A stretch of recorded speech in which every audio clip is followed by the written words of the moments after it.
ડ્રોનથી પણ લોકોના જીવ બચી જશે. થોડી અનોખી લાગે એવી આ વાત છે, પરંતુ દેશમાં પહેલીવાર અંતરિયાળ આદિવાસી વિસ્તારમાં લોહીનો જથ્થો પહોંચાડવા ડ્રોનનો ઉપયોગ કરવામાં આવી રહ્યો છે. જી હા, વડોદરાની ઇન્દુ બ્લડ બેંકે ડ્રોનથી ફ્રીમાં લોહી મોકલવાની સેવા શરૂ કરી છે. પણ ખરેખર કેવી રીતે ડ્રોનથી ઇમરજન્સીમાં બ્લડ મોકલવામાં આવે છે તે જોવા જેવું છે.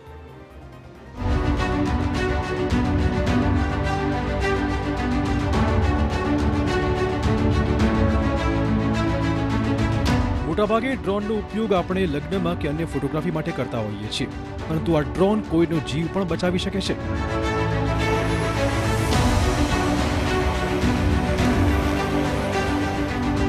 હકીકતમાં નવી ટેકનોલોજીનો ફાયદો લોહીની હેરફેર માટે થઈ રહ્યો છે, અને તે પણ આદિવાસી વિસ્તારોમાં. આમ તો અંતરિયાળ વિસ્તારોમાં તબીબી સેવા પહોંચાડવા માટે એમ્બ્યુલન્સ સેવા શરૂ થઈ ત્યારે પણ તે ક્રાંતિનું રણશીંગું ફૂંકાયું હોવાનું ગણાતું હતું. પરંતુ હવે અકસ્માત કે પ્રસૂતિ સમયે જ્યારે લોહી વધુ વહી જાય છે ત્યારે લોહીનો પુરવઠો મંગાવવામાં સમય ઓછો પડે તેવી સ્થિતિમાં ડ્રોન ટેકનિકની મદદ લેવાઈ રહી છે. 35 કિલોમીટર એટલે છેક હાલોલથી ઘોગંબા અને બોડેલી સુધી લોહી પહોંચાડવાની મફત સેવા દર્દીઓ માટે શરૂ કરાઈ છે. છેલ્લા 3 મહિનામાં 2 ડ્રોનથી 8 દર્દીઓને અંતરિયાળ વિસ્તારોમાં લોહીની ડિલિવરી સફળતાપૂર્વક કરવામાં આવી છે. ડ્રોનમાં 6 કિલોગ્રામ જેટલું વજન એટલે કે 8 લોહીના યુનિટ એકસાથે મોકલી શકાય છે. માત્ર 20 થી 25 મિનિટમાં જ લોહી દર્દી સુધી ડ્રોન મારફતે પહોંચી જાય છે. વડોદરા શહેરની આસપાસ ખાસ કરીને આદિવાસી વિસ્તારમાં કે જ્યાં સિકલ સેલ એનિમિયા તેમજ સામાન્ય એનિમિયાનું પ્રમાણ વધારે છે, આવી જગ્યાઓમાં મહિલાની પ્રસૂતિ સમયે બ્લડ લોસના કારણે લોહીની જરૂરિયાત પડતી હોય છે. આ જોતા પોલીકેબ ઇન્ડિયાના સહયોગથી શરૂ કરાયું છે.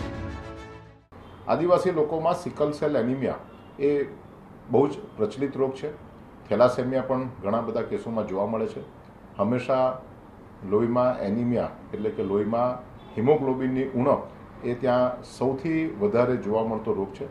રાજ્ય સરકાર, કેન્દ્ર સરકારના માધ્યમથી એમાં પ્રયત્ન કરવામાં આવી રહ્યો છે. તેમ છતાં પણ જ્યારે સગર્ભા માતાઓને જરૂર પડે, જ્યારે એક્સિડન્ટમાં જરૂરિયાત પડે, દિવસે જરૂર પડે કે રાત્રે જરૂર પડે, ત્યારે એમને લોહી મળી રહે તે પ્રકારનો પ્રયત્ન અને એનો પાયલોટ પ્રોજેક્ટ જાન્યુઆરી 2025થી શરૂ કરવામાં આવ્યો.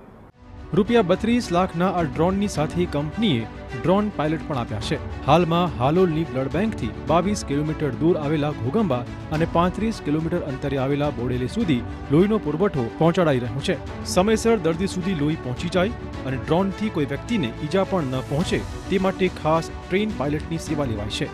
ડ્રોનના પાયલટ કહે છે કે આની વિશેષતા છે આ 25 kgનો પેલોડ લઈ શકે છે, પ્લસ 30 કિલોમીટર સુધી આને આપણે ગમે ત્યાં મોકલી શકીએ છીએ. એટલે અહીંયાથી આપણે 30 કિલોમીટર સુધી એને ટ્રાવેલ કરાવી શકીએ છીએ. આમાં લિથિયમ બેટરીઝ યુઝ કરવામાં આવે છે, પ્લસ આમાં 6 kg સુધી આપણે બ્લડ છે લઈ જઈ શકીએ છીએ. ડ્રોન મારફતે લોહીને એક બ્લડ બેંકથી બીજી બ્લડ બેંકમાં મોકલાઈ રહ્યું છે, જ્યાં દર્દીના લોહીથી જે લોહી મોકલ્યું તેને મેચ કરાય છે. બાદમાં દર્દીને લોહી આપવામાં આવતું હોય છે.